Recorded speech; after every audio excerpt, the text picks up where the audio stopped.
Welcome to YBCA Now, the monthly arts magazine powered by YBCA. I'm your host, Darren DeLeon. On today's show, we go outside with Ralph Lemon.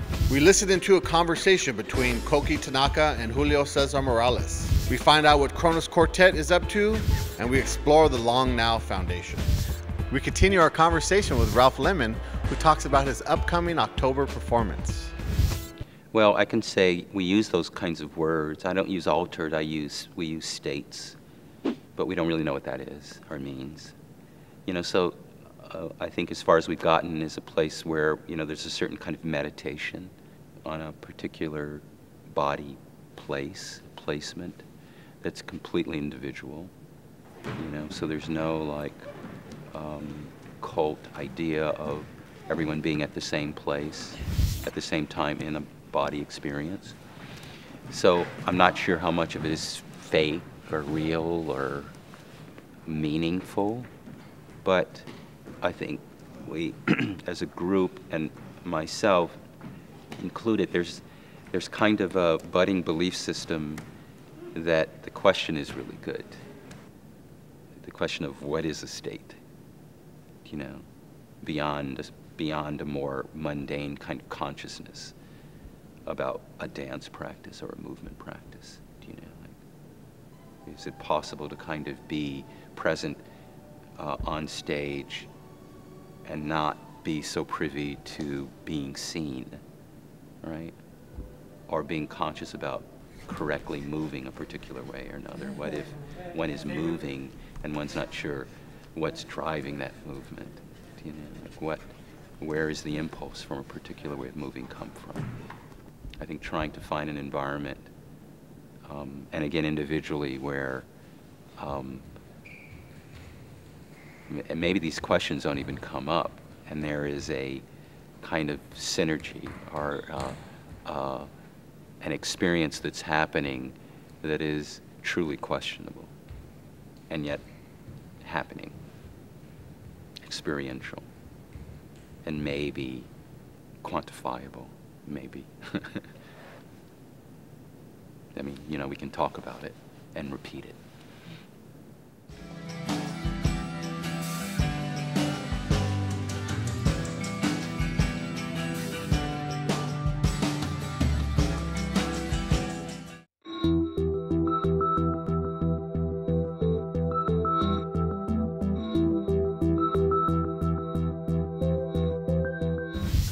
We tap into a conversation between curator Julio Cesar Morales and artist Koki Tanaka about his latest exhibition.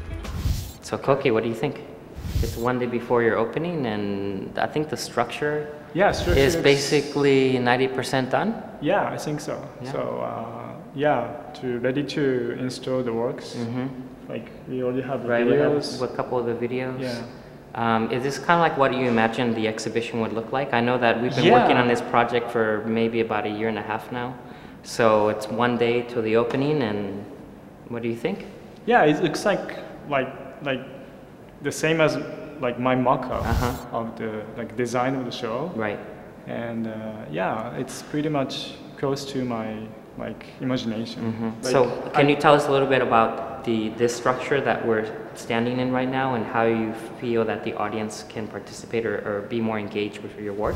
Okay, normally the exhibition have one straight line to curated the works in a space, so people just follow the curator's narration or something. Okay. But in this case, my case, I try to make a structure complex as much as possible. Right. So people just step up the ramp or the step down or wandering.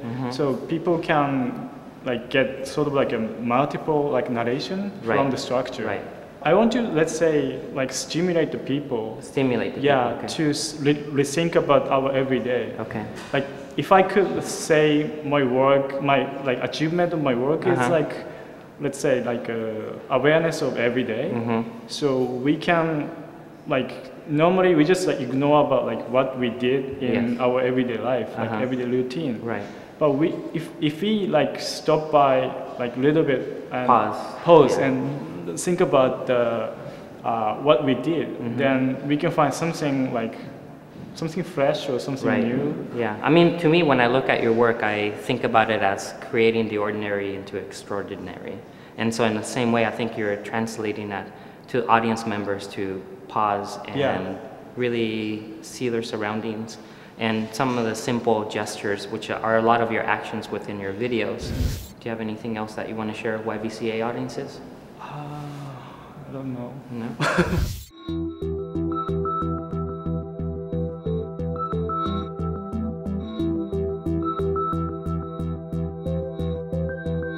YBCA proudly presents Black Angels by Kronos Quartet. We recently sat down with David Harrington, who talks about the upcoming October performance. Well, in 1973, I first heard Black Angels by George Crumb. And I was a young person. I was trying to find my way in a very confusing world. So there was this kind of traditional string quartet music on one side. There was this more recent music, and then there was Hendrix. And then, that's one schism. The other schism was the Vietnam War and the draft, and finding a way to express feelings of despair and outrage and sadness at what was happening in the world. And so all of a sudden, in August of 1973, when I heard Black Angels, I had finally heard the music that brought my world together and brought my own sense of, it just answered questions for me all of a sudden. And basically, I had to play that piece. In a lot of ways, the world hasn't changed too much. I mean, there are still wars that our country is engaged in, and in fact has frequently begun. There are lots of people that feel alienated from all kinds of political processes, and there are all sorts of sounds going on in the world. And for me, Black Angels continues to answer those questions. It's a perfect piece of music, and I think that in a lot of ways it's the seminal work that has inspired so much of the music that we play.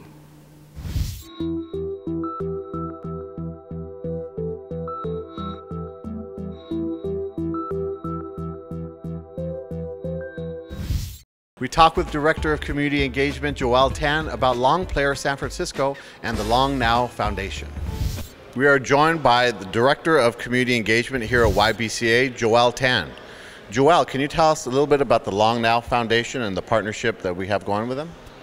Well, on October 16th, we're going to have the Long Player in our forum, and we're going to transform that space into a beautiful arena for Jem Finer, formerly of the Pogues, composition that's connected to Long Player.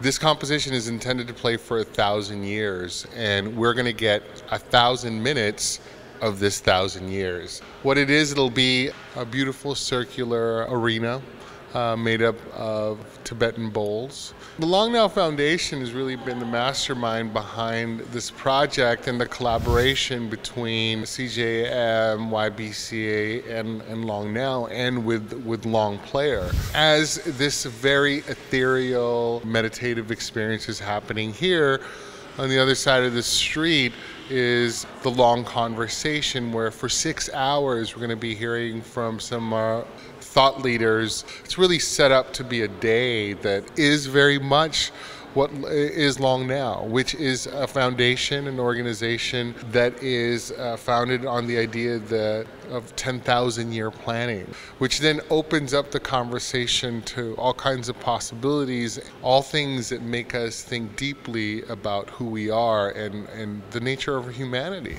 So join us here at YBCA for a very long experience on Saturday, October 16th. YBCA's Young Artist at Work program is now accepting applications for the upcoming year. Visit ybca.org to download an application or come by to the center to pick one up.